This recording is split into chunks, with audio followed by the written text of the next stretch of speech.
Astaghfirullah. Bismillahirrahmanirrahim. Assalamualaikum warahmatullahi wabarakatuh. Alhamdulillah. Alhamdulillahilladzi bi ni'matihi tatimmus shalihat. Asyhadu an la ilaha illallah wahdahu rabbi la syarika lah. Wa asyhadu anna Muhammadan abduhu wa rasuluhu alladzi la nabiyya ba'dah. Rabbi israh li sadri wa yassir li amri wahlul 'uqdatam min lisani yafqahu qawli, amma ba'du.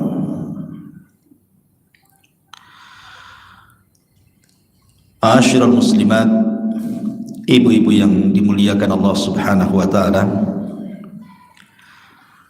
Alhamdulillah, kembali sore ini kita bisa duduk untuk bertalabul ilmi. Tak lupa salawat dan juga salam kita hadiahkan kepada Rasul kita Nabi besar Muhammad sallallahu alaihi wasallam.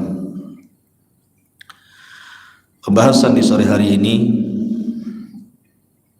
tak kenapa judulnya aneh pula, lisan penduduk sorga atau lisan bidadari sorga.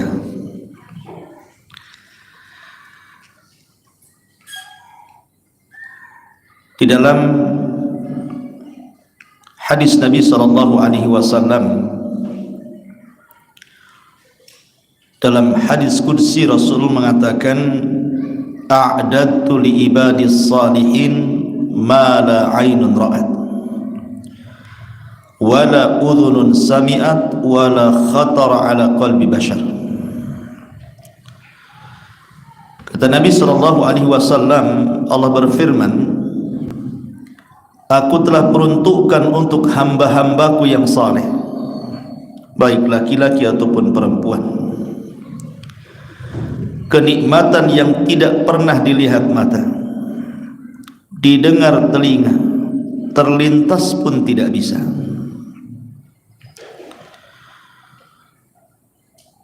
Dan Allah Subhanahu wa taala mengatakan dalam surah As-Sajdah ayat 17, fala ta'lamu nafsum ma ukhfiya lahum min qurratu a'yunin jazaa'an bima kanu ya'malun.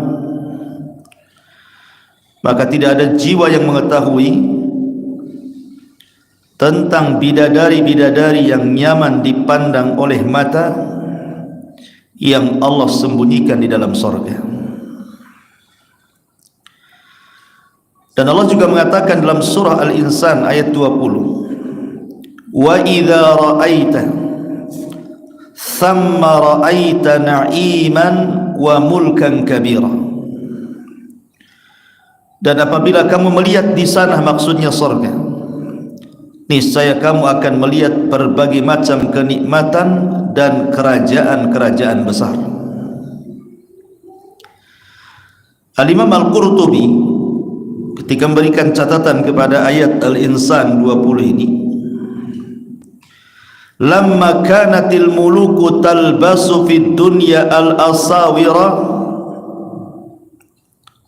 wattijana ja'ala Allahu dhalika li ahli al-jannah wa laysa ahadun min ahli al-jannah illa wa fi yadihi thalathatu aswiratin siwarun min dhahabin wa siwarun min fiddatin wa siwarun min lu'lu'in.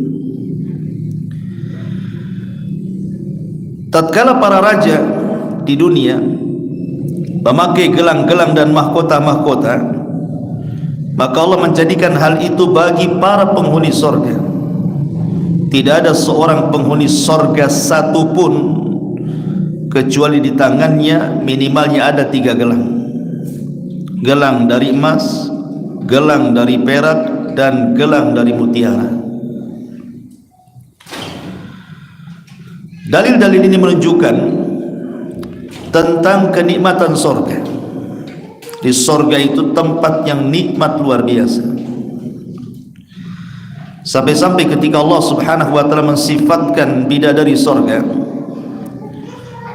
Rasul sampai mengatakan, lau anna imra'atan min nisa'i ahlil jannati ittala'at ilal ardi la adha'at ma bainahuma wa la mala'at ma bainahuma rihan wa la nasifuha ya'ni al-khimar khairun minad dunya wa ma fiha.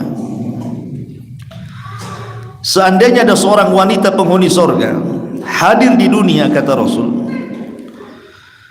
maka kehadirannya akan menerangi langit dan bumi, dan ia juga akan mewangikan seluruh isi langit dan bumi. Bahkan jilbabnya penduduk surga itu jauh lebih baik daripada dunia dan isinya. Luar biasa. Tetapi keindahan surga ini hanya sekedar dicerita saja, karena buktinya banyak di antara kita yang tidak mencari jalan ke surga, bahkan lebih dekat mencari jalan ke neraka. Ma'asyiral muslimat yang dimuliakan Allah Subhanahu wa taala, saya ingin memulakan kajian kita ini mensifatkan soal bidadari surga dulu, Bu ya. Baru kita masuk ke tema nanti. Di dalam Al-Quran surah Al-Baqarah ayat 25, Allah mengatakan, walahum fiha azwajum mutahharatun. Bagi mereka di dalamnya, maksudnya di dalam surga, ada istri-istri atau bidadari-bidadari mutahharatun yang disucikan. Makna disucikan di sini artinya semuanya, baik akhlaknya tidak ada yang buruk, perilakunya tidak ada yang buruk, lisannya tidak ada yang buruk, bahkan fisiknya juga sama. Wanita di surga itu tidak akan haid, tidak akan nifas, tidak akan kencing, tidak akan buang hajat, tidak meludah, tidak mengeluarkan dahak, tidak berkeringat seperti keringat ahli dunia. Bersih, bening, itulah penduduk surga. Dan ada sifat-sifat yang dimiliki para bidadari surga itu, di antaranya disebutkan dalam surah As-Saffat ayat 80 atau 48, wa indahum qasiratut tarfi ain. Dan di sisi mereka ada bidadari-bidadari yang tidak liar pandangannya, serta matanya jelita. Kalau di dunia kadang-kadang ibu-ibu liar, Bu ya, apalagi masuk mall tuh, tengok tas tuh langsung tuju ke situ, dan liar kemana-mana tuh. Apapun yang dilihatnya pengen dimiliki. Kemudian juga Allah mengatakan surah Ar-Rahman ayat 74, lam yatmishunna insun qablahum wala jan. Mereka tidak pernah disentuh oleh manusia sebelum mereka, dan juga tidak pernah disentuh oleh kalangan jin. Artinya wanita-wanita penduduk surga itu tidak pernah tua dan tidak pernah menjanda. Tidak pernah tua, bahkan tidak akan pernah menjanda. Di zaman Rasul ada seorang nenek-nenek sudah tua datang kepada Nabi, ya Rasulullah, apakah orang seperti saya bisa masuk surga? Kata Nabi SAW, maaf nek, di surga itu tak ada nenek-nenek. Nangis pula nenek ini, disangka dia tak bisa masuk surga, pergi dia sambil nangis. Maka Nabi SAW mengutus kepada seseorang, sampaikan kepada nenek itu, salah paham dia. Maksud saya, kata Rasulullah, di surga itu tidak ada nenek-nenek, karena Allah mengatakan inna ansha'nahunna insha'an wa ja'alnahunna abkaran uruban atraban. Kami jadikan mereka perawan, mereka gadis lagi, dan mereka tidak akan pernah menjanda. Semua wanita di sana ada pasangan. Nanti ada pembahasannya, bagaimana wanita-wanita dunia yang ditinggal mati suaminya, apakah akan balik lagi ke suaminya di surga? Kalau dua-duanya masuk surga, Bagaimana pula yang bercerai dengan suaminya, apakah dia akan berjumpa lagi dengan suaminya di sorga? Bagaimana wanita yang tidak pernah menikah sama sekali? Dan begitu seterusnya, ada hukum-hukumnya. Kemudian juga Allah mengatakan dalam surah Ar-Rahman juga ayat 70-nya, fihinna khairatun hisan. Di dalam sorga itu ada bidadari-bidadari yang baik-baik lagi cantik-cantik. Di dunia, Bu, kalau ingin cantik itu modalnya banyak kan, Bu? Belum make upnya, bedaknya, lipstiknya, macam-macamnya. Oh, di kota itu ya mesti ke salonnya, ke saunanya. Kadang-kadang yang punya duit itu sampai ke dokter kecantikan itu, silikon sana, silikon sini, macam-macam. Modalnya besar kalau di dunia itu. Orang pengen cantik. Makanya kalau ibu dibilang kurang cantik sama suaminya, minta uang banyak-banyak sama suaminya. Saya bisa cantik. Gitu ya. Ya Bu ya. Ma'asyiral muslimat yang dimuliakan Allah Subhanahu wa taala. Tapi di sorga itu enggak ada modal. Setiap harinya ibu itu bukan makin jelek, makin cantik. Karena nikmat sorga itu yazdad wa yazdad, bertambah dan bertambah. Semakin hari bertambah, semakin hari bertambah. Kalau di dunia nikmat itu kan semakin hari berkurang.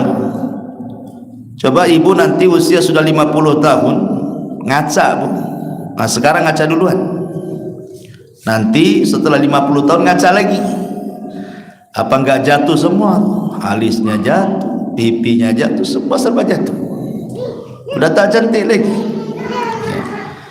Karena di dunia ini mau tidak mau orang itu akan berubah. Mau tidak mau, semakin tua itu pasti berubah. Itu sudah kodrat manusia di dunia. Tapi di sorga itu tidak ada. Hari-hari makin cantik, makin cantik. Makanya ada hadis yang bercerita tentang sukul jannah. Hadis tentang pasar sorga. Ada pasar usaha di sorga? Ada. Apa pasar kayak pasar Tarempa? Bukan. Jadi di sorga itu pasarnya bukan untuk jual beli. Sorga itu pasarnya untuk berjumpa dengan teman-teman di dunia yang sama-sama masuk sorga. Setiap pekan itu nanti ketemu tuh dengan kawan-kawannya, berbincang-bincang di pasar itu, nostalgia tentang kehidupan dunia. Oh, dulu saya pernah rihlah sana sini, ingat gak? Oh, ingatlah kan itu. Lah ketika kemudian sebelum pulang, maka datang angin yang akan menerpa setiap wajah dan badan penduduk sorga. Tiba-tiba angin yang membawa debu itu menjadikan berubah semuanya. Badannya berubah, mukanya berubah, kekuatannya berubah. Ketika sampai di rumahnya, maka masing-masing heran. Si suami melihat istrinya mengatakan, sungguh engkau ditinggal sebentar saja semakin cantik. Si istri mengatakan kepada si suami, laqad izdaztum husnan wa jamala. Engkau juga sama, makin ganteng, makin kuat. Setiap hari seperti itu. Itulah penduduk sorga. Kalau masuk pasar makin ganteng. Coba di sini masuk pasar nggak ganteng, makin stres kan itu ya. Banyak nggak kebeli. Ya, ma'asyiral muslimat yang dimuliakan Allah Azza wa Jalla. Kemudian juga Allah Subhanahu wa taala mengatakan hurun maksuratun fil khiyam. Bidadari sorga itu jelita, putih bersih, bertahan dalam rumahnya. Jadi kalau sekarang kulit ibu-ibu hitam, gak usah sedih, Bu. Nanti masuk sorga putih sendiri itu. Kadang orang gara-gara kulit saja kurang pede itu. Jadi ada orang-orang yang sengaja pakai jilbab syar'i, pakai cadar supaya tak nampak kulitnya, bukan karena nutup aurat kan gitu ya. Karena ada orang yang merasa jatuh gitu ya. Padahal ciptaan Allah itu laqad khalaqal insana fi ahsani taqwim. Tidak ada yang jelek, mau hitam, mau pesek, mau mancung, mau gondrong, mau pendek, semua sama. Ciptaan Allah itu baik. Makanya tidak boleh seseorang itu mencela fisik. Kalau orang mencela fisik itu sama dengan mencela yang menciptakannya. Oh dasar pesek, berarti mencela Allah, itu Allah yang membuat dia pesek. Ya. Oh dasar hitam, itu mencela Allah, Allah yang buat dia kulit hitam. Bukan kehendak dia, kan maunya itu orang keluar hitam apa putih semua, tapi kan bukan ikhtiar kehendak. Itu Allah yang menentukan. Dan ketika Allah menentukan itu ada kebaikan. Kemudian juga Allah Subhanahu wa taala juga mengatakan dalam surah Al-Waqiah 35, inna ansha'nahunna insha'an, sesungguhnya kami menciptakan bidadari itu dengan langsung, faja'alnahunna abkara, dan kami jadikan para bidadari itu senantiasa gadis. Senantiasa gadis, walaupun digauli setiap hari, dia tidak pernah menjadi tidak gadis, hilang keperawanan, tidak. Karena setiap digauli dikembalikan lagi, digauli dikembalikan lagi. Kemudian juga Nabi SAW mengatakan, innal mar'ata min nisa'i ahlil jannah la yura bayadu saqiha min wara'i sab'ina khullah. Sesungguhnya seorang wanita di sorga itu sungguh terlihat putih betisnya di balik 70 gaun sutranya, sampai tembus, kan itu ya. Luar biasa gitu. Kadang-kadang kita ini terpukau, mungkin ya ibu-ibu mungkin yang tukang medsos tengok artis, kapan saya kayak dia. Artis nggak ada apa-apanya di sorga itu, mungkin paling jelek dia.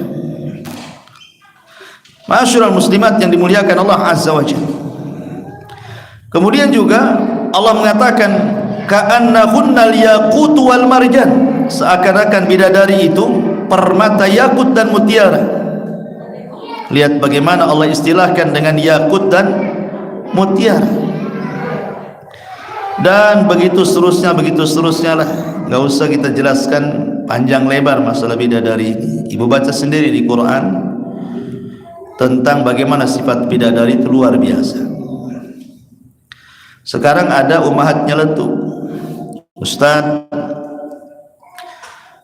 kalau cerita bidadari yang enak laki-laki katanya. Kenapa? Karena laki-laki itu selain dapat istri, dapat pula bidadari, 70 lagi bidadarinya. Setiap 70 bidadari ada dayangnya, setiap dayang ada pembantunya, semua halal. Berapa wanita laki-laki dapat? Kenapa kami wanita tidak diberikan nikmat yang sama, dapat bidadara juga kan itu? Gimana tuh jawabannya tuh kalau dilempar ke kaum laki-laki? Begini Bu ya, saya jawab sedikit baru kita jelaskan tentang lisan penduduk surga. Di dalam Al-Qur'anul Karim Allah Subhanahu wa taala berfirman bahwa kenikmatan penduduk sorga itu, penikmatan penduduk sorga itu disamakan baik laki-lakinya ataupun perempuannya, tidak dibeda-bedakan. Ingat Bu ya, tidak ada yang membedakan kenikmatan laki-laki dan perempuan kecuali yang dikhususkan Allah. Seperti ya tadi, laki-laki dapat sekian bidadari, itu kan kekhususan. Allah lebih tahu tentang nikmat laki-laki dan Allah lebih paham tentang nikmat perempuan. Itu yang harus dipahami. Alasannya gini Bu ya, kenapa Allah Subhanahu wa taala tidak menyebutkan dalam Al-Qur'an nikmat wanita dunia yang masuk ke dalam surga? Kenapa Quran tidak menyebutkannya? Yang disebutkan hanya nikmat bidadari, sementara bidadari itu bukan penghuni dunia yang masuk surga, memang diciptakan oleh Allah di dalam surga. Kok Quran tidak menjelaskan?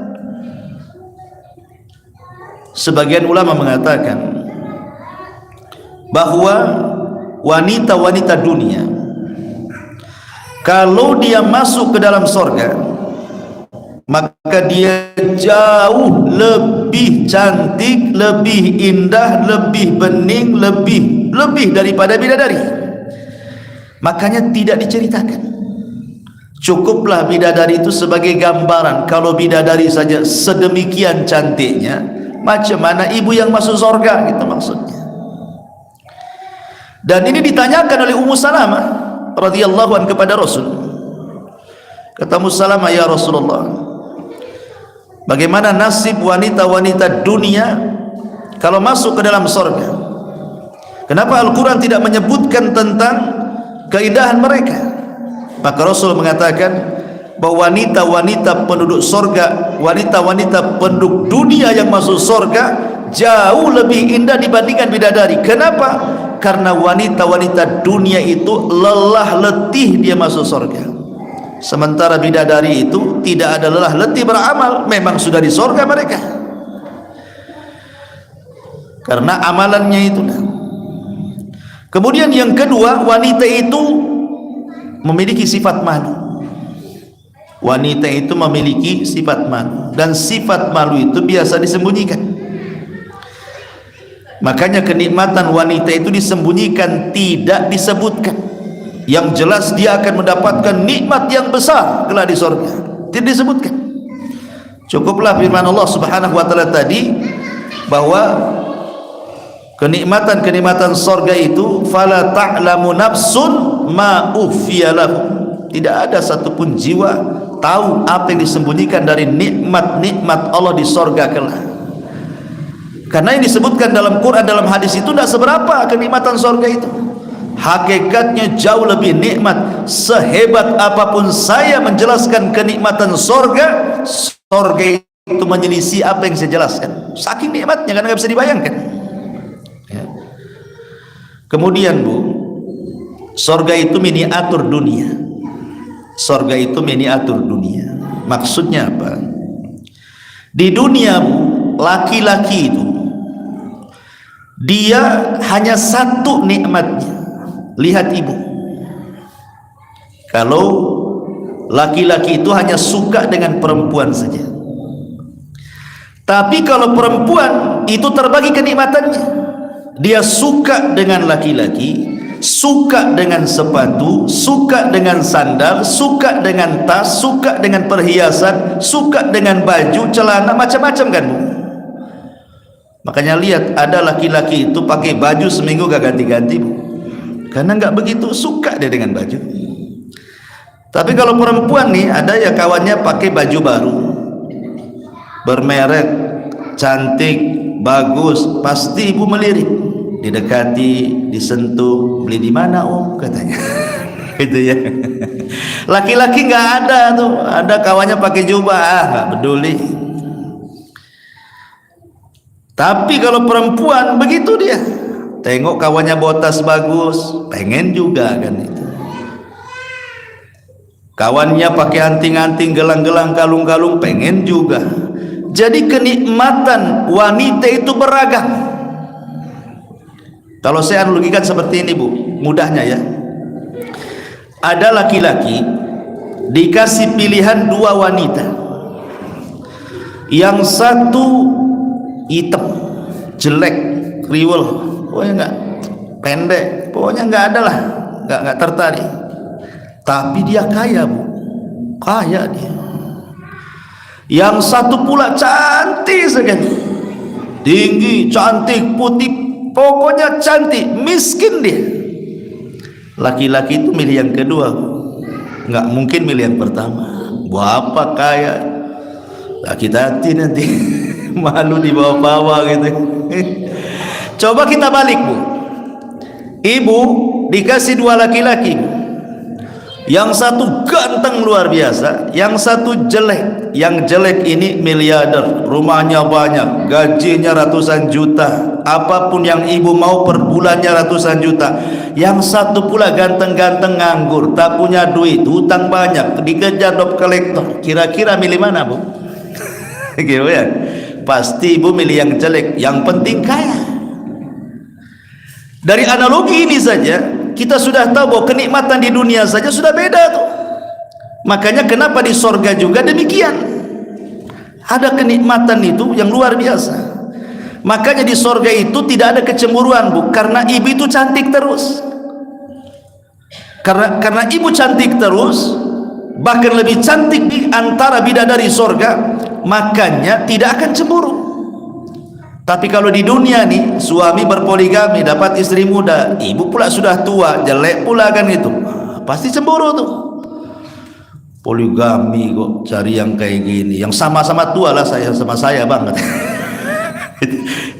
Itu ya.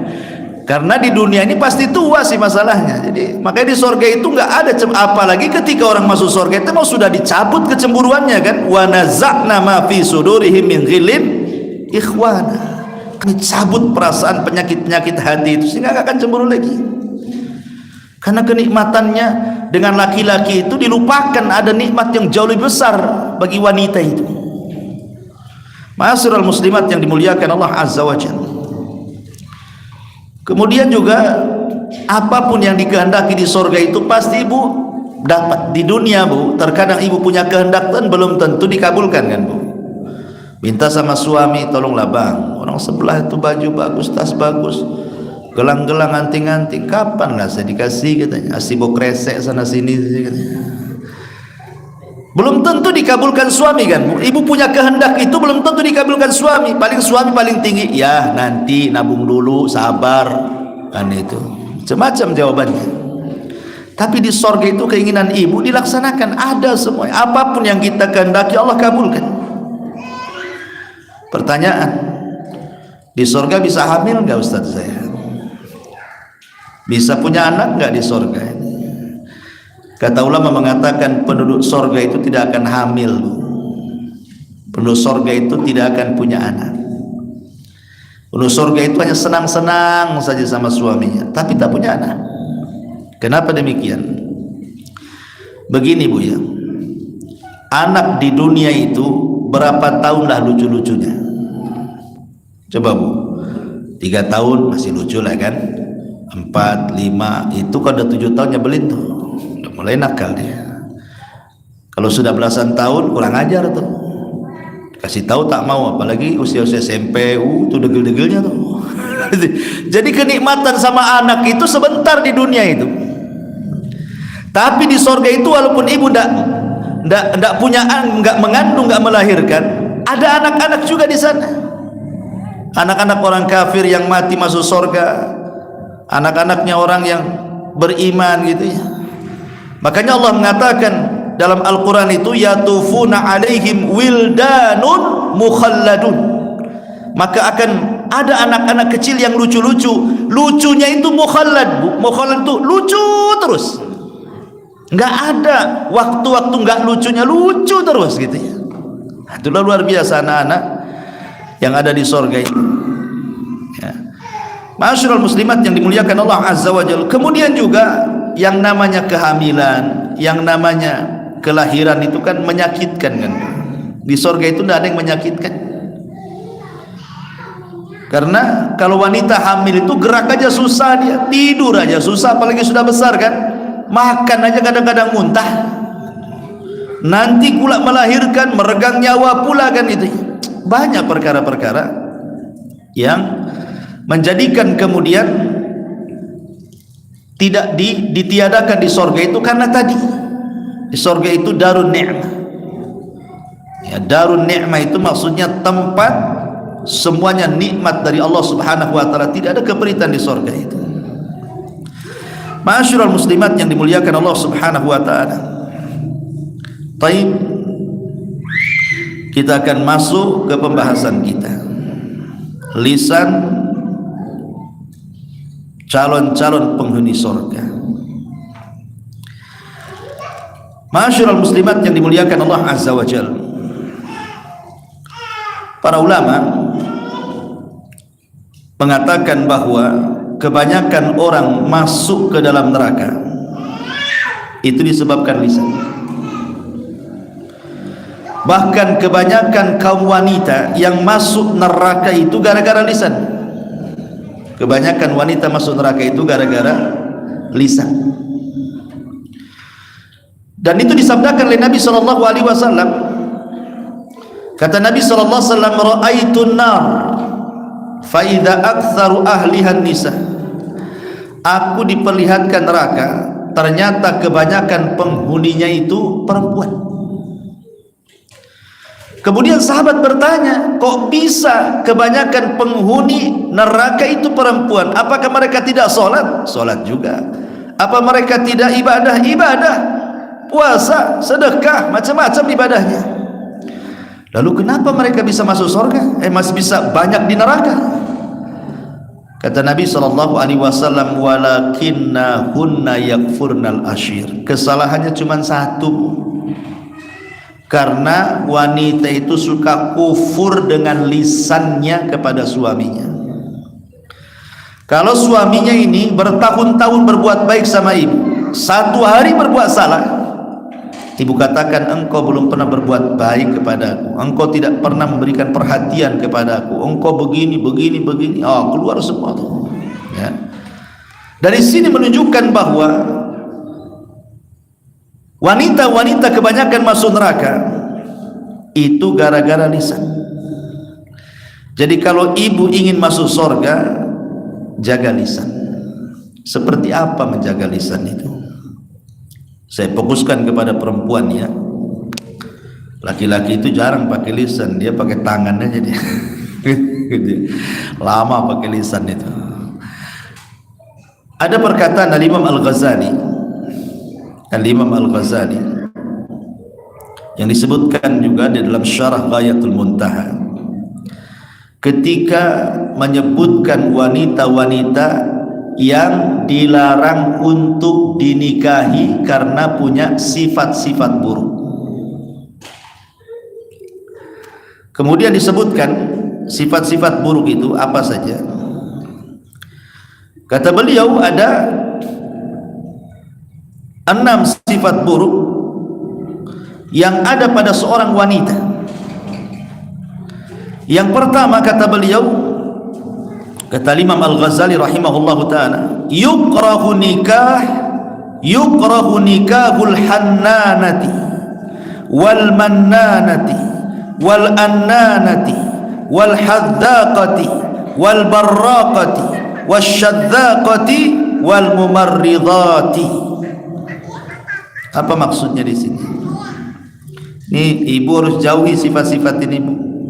Kalau ibu ingin masuk surga, jauhi sifat-sifat ini. Karena sifat-sifat ini bentuk penentangan kepada suami yang menunjukkan kebanyakan wanita masuk neraka. Kalau ibu terhindar dari sifat-sifat ini, Bu, berarti lisan ibu lisan penduduk surga. Apa itu? Yang pertama, annanah. Annanah itu perempuan yang banyak mengeluh, banyak mengadu, suka garuk kepala. Maka jauhi, jangan suka mengeluh ya. Tapi jadilah wanita qanaah. Kalau memang suami sudah berusaha, dia sudah tanggung jawab sebenarnya. Memang Allah belum rizkikan rizki yang luas gitu ya. Kalau beberapa keinginan ibu ini belum terpenuhi, qanaah, ridha dengan pemberian Allah. Jadilah wanita yang kebalikan daripada annanah. Jangan suka ngeluh. Tolonglah bang, nah, itu kan, itu ngeluh tuh ya. Ya. Ini yang pertama. Yang kedua, hannanah.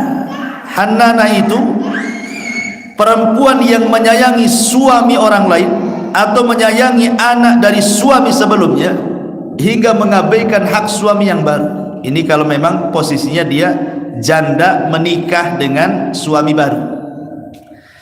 Jangan suka membanding-bandingkan. Kok ini kok tak seperti suami sayang dulu gitu. Saya kira nikah dengan kamu itu makin bahagia, makin bahaya katanya. Gitu ya. Jangan dibanding-bandingkan. Atau lebih sayang kepada anaknya dibandingkan kepada suaminya, diurusnya anaknya itu, suaminya pula tak diurus. Itu disebut hannanah. Maka jangan suka membanding-bandingkan. Ini yang kedua. Yang ketiga, haddaqah. Perempuan yang selalu menilik segala sesuatu sehingga ia menginginkannya dan membebani suaminya untuk mendapatkannya. Jangan ya Bu, kadang-kadang ada ibu-ibu itu aneh gitu kan, dari rumah jelas catatan belanjanya, cabai sekian, bawang sekian, merica sekian, sayur sekian gitu kan. Masuk ke pasar, tak dapat bumbu dapur, dapat pula pakaian yang enggak kecatat pula kebeli dia. Atau masuk pasar itu tidak fokus beli bumbu Bu, tetapi sengaja jalan-jalan dulu, tengok pakaian, tengok sandal, tengok tas, itu sudah digambarkan. Nah, pulang baru dia ngomong sama suaminya, "Bang, tadi saya lihat tas bagus Bang." Mulai dikompor itu suaminya. Nah, itu wanita hadzaqah namanya. Melirik sesuatu langsung ngomong sama suaminya, "Belilah Bang." Jangan, ini bukan sifat penduduk surga kayak gini. Kemudian yang keempat, barokah. Apa itu barokah? Barokah ini ada dua makna. Perempuan yang sepanjang harinya hanya berhias saja, berhias. Kalau soal kecantikan, masya Allah. Tapi kalau mengerjakan hak keluarga, malas dia, masak malas, ngurus anak malas, berdandan aja. Jadi pikirannya itu kebeli ke alat-alat kosmetik saja. Ataupun yang dimaksud barokah di sini, perempuan yang sering mencaci maki makanan. Jangan Bu ya, ibu diajak suami ini jalan-jalan kuliner, mungkin suami kurang duitnya, harusnya masuk restoran A, masuk pula ke restoran B.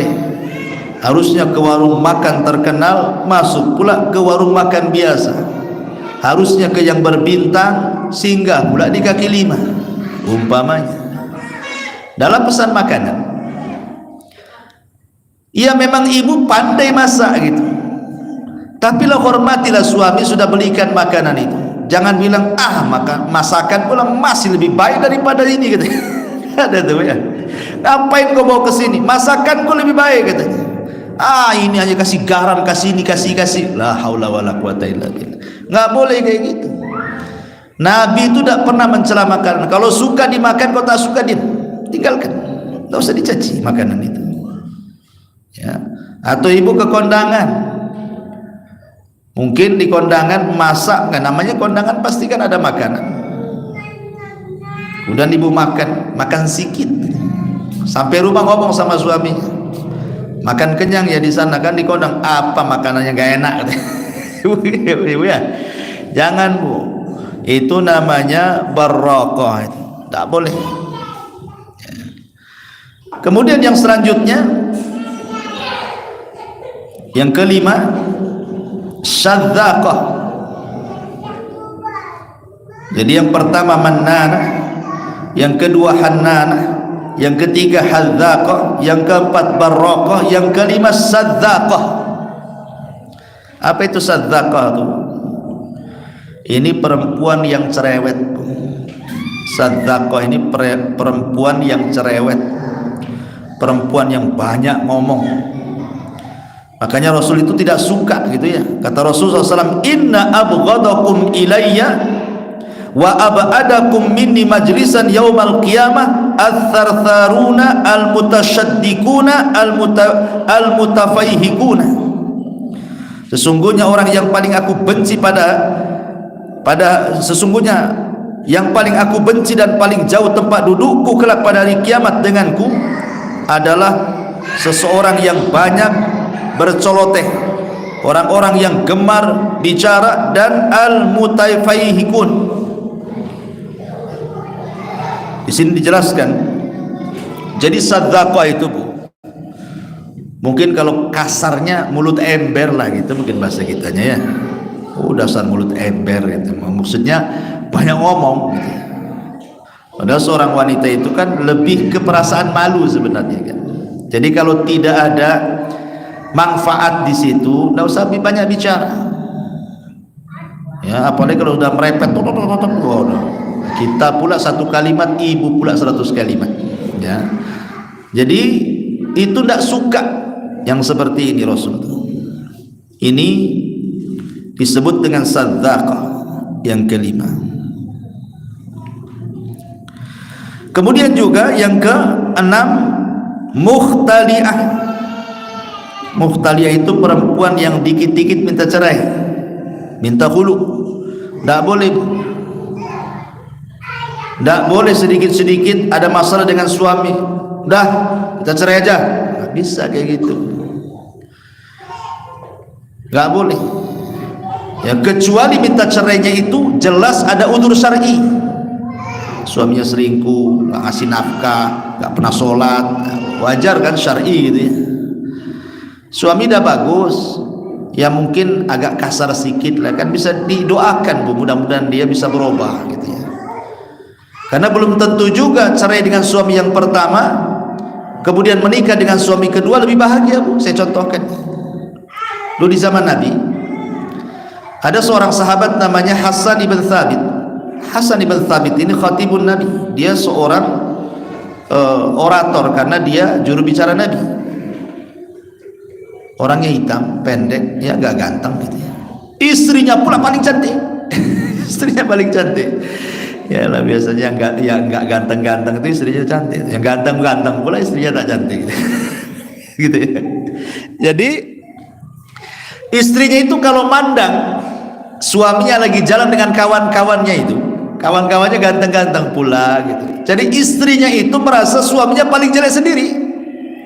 Kok suami saya kok hitam sendiri, pendek sendiri, jelek sendiri. Akhirnya lambat akhirnya kurang cintanya karena membanding-bandingkan itu dengan suami orang. Dari situ dia datang kepada Nabi. Istrinya ini datang kepada Nabi, Rasul, saya tidak mencela agama suamiku Thabit. Oh, kalau agamanya luar biasa. Dia juru bicara Nabi.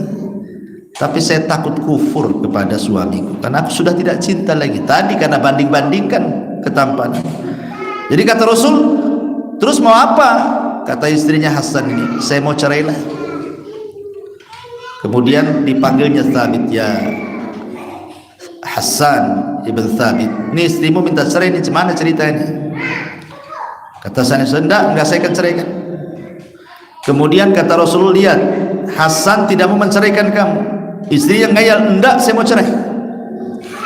Ketika sudah tidak bisa didamaikan, Rasul mengatakan, oke, gini, siap gak kau kembalikan maharnya? Karena maharnya Hasan ibn Thabit ini besar, kebun hektaran kan itu ya. Dan kalau minta cerai itu kembalikan mahar, kan mikir-mikir itu. Antum nih laki-laki kalau ngasih mahar tuh yang fantastis gitu ya, kasih mobil, kasih gelang. Jadi kalau minta cerai mikir dikembaliin tuh. Ini mahar seperangkat alat sholat, belilah di pasar Tarempa sini, ambil banget ya. Itu mana ceritanya ini ya. Akhirnya Rasul mengatakan, mau kau kembalikan maharnya? Mau, kata Rasul. Akhirnya dikembalikan mahar. Sudah habis masa idahnya, dapat pula laki-laki sesuai dengan kriterianya, ganteng, putih, tinggi, dapat pula. Masalahnya ada kekurangan, tidak bisa memuaskan dalam urusan ranjang. Lama-lama bosan.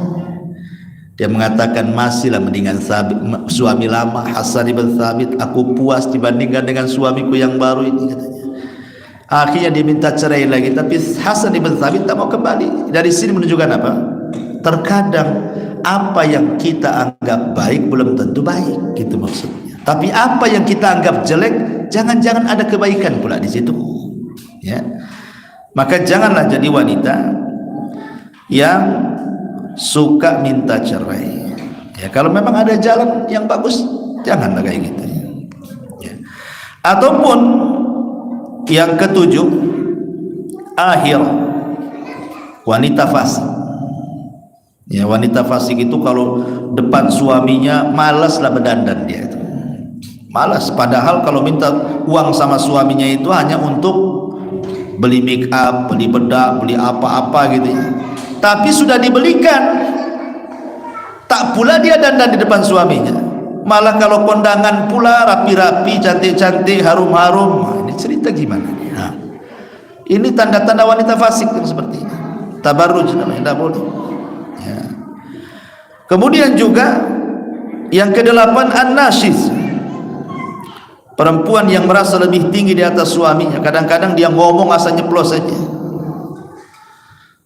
Ya, kamu dulu loh, aku juga yang modali kau dagang. Ya kan, suami istrinya merasa lebih kaya dulunya. Kalau kau nggak nikah dengan aku nggak seperti ini katanya. Jadi dia merasa nggak boleh kata-kata seperti itu dalam rangka merendahkan suami. Kayak kau ganteng aja banyak duitnya katanya. Jadi jangan ngomong, jangan merasa lebih. Itu namanya nasij, tidak boleh. Ya. Jadi tidak layak wanita nasij. Termasuk juga perempuan yang suka marah-marah, dikit-dikit marah, dikit-dikit marah. Termasuk juga wanita yang suka mumarridah. Mumarridah itu pura-pura sakit. Pura-pura sakit. Diajak suaminya untuk berhubungan, capek lah bang badan. Padahal tak capek sebenarnya. Ya, dia memang nggak mau aja melayani. Nggak boleh kayak gitu. Jangan ngomong seperti itu. Ya. Lah ini secara khusus. Jangan dimiliki sifat-sifat seperti ini. Kata-kata seperti ini bentuk kufur yang menjadikan wanita-wanita itu tidak masuk surga. Ini gara-gara 10 perkara itu. Ataupun secara umum, Bu. Seperti umpamanya dosa-dosa lisan itu yang secara umum, al-kalam fi ma la ya'ni, ngobrol tidak jelas faedahnya. Ibu datang ke tetangga, awalnya bagus, entah mau keperluan apa gitu, sudah duduk lama ngobrol nggak jelas, ngalor ngidul ngetan ngulon tuh nggak jelas apa manfaatnya gitu, ngabisin waktu aja. Tinggalkan ya ucapan-ucapan yang tidak ada manfaatnya. Ataupun al-jidal wal mira, suka membantah sama suaminya, dia suka bantah saja. Pas suaminya nasihati baik-baik, dibantahnya dia. Ya. Ataupun al-ghibah, yang ma'ruf ya ghibah lah, itu yang banyak dilakukan perempuan tuh ghibah. Makanya Rasul itu kalau menyebutkan dosa ghibah, yang dicontohkan bukan laki-laki, Bu, yang dicontohkan itu perempuan. Jadi Rasul itu ketika menjelaskan dosa ghibah, contohnya itu ibu-ibu. Ketika sahabat mengatakan, ya Rasulullah, inna fulanatan taqumul laila wa tasumun nahar wa taf'al wa tasaddaqat bi fuduli amwaliha. Rasul, ada loh seorang ibu, ibu dia ngomongnya, ada loh seorang ibu, Masya Allah, sholat malam, puasa sunnah, sedekah, berbuat baik, nggak pernah tinggal. Kekurangannya satu, Nabi, walakin tu'dhi jiranaha bilisaniha, tapi lisannya itu ngeri, setajam silet katar. Ngomong itu tersakiti semua tuh. Apa kata Rasul? Percuma tuh amalan-amalannya. Wanita itu layak masuk neraka. Lah, ya. Kenapa kok Rasul mencontohkan, sahabat ini mencontohkan wanita ketika bicara soal ghibah? Karena umumnya yang suka ghibah itu, yang punya majelis ghibah itu biasanya perempuan. Laki-laki jarang ghibah, ada laki-laki ghibah. Laki-laki ini ghibahnya ghibah politik, laki-laki itu. Itu udah ghibahnya politik. Kalau perempuan kan nggak mau cerita politik. Perempuan itu ghibah tetangganya, ghibah kawannya, ghibah satu majelis taklimnya, ya kan?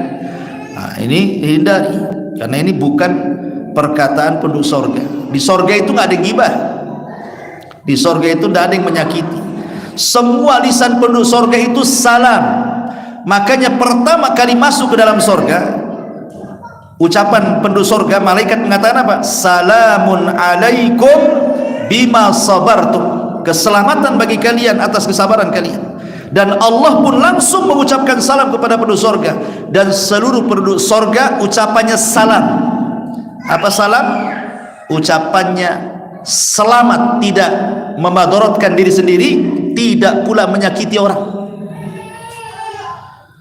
Kan sekarang banyak nih, satu ucapan viral, akhirnya dilaporkan polisi, padahal gara-gara ngomong tuh orang tersinggung kan ya. Di surga itu tidak ada, semuanya salam, keselamatan, ngomongnya itu enak, ngomongnya itu luar biasa sedap didengar gitu ya. Baik diri sendiri atau orang lain ya.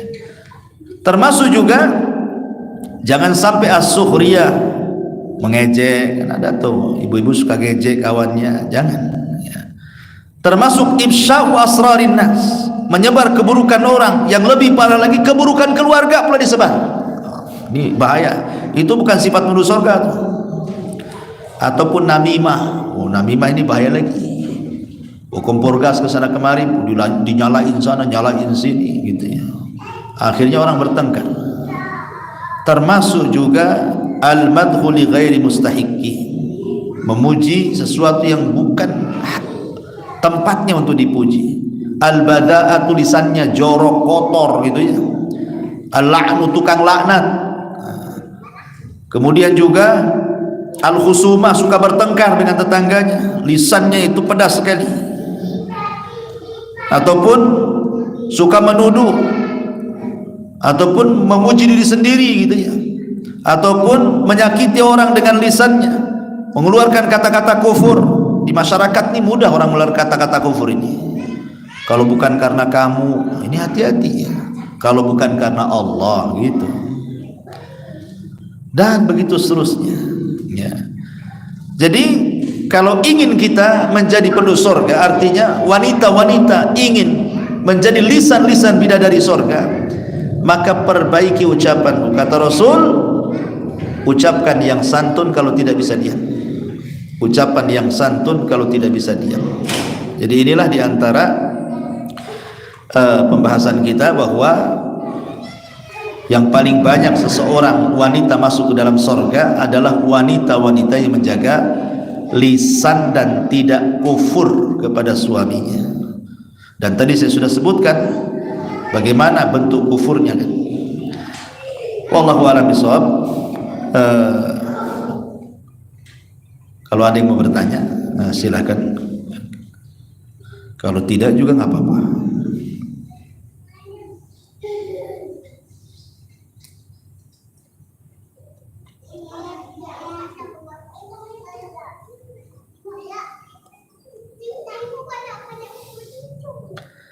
Ya, kalau ada yang bertanya, kita tutup. Subhanallah bihamdika, asyhadu an la ilaha illa anta, astaghfiruka wa atubu ilaik. Allahu ta'ala. Assalamualaikum warahmatullahi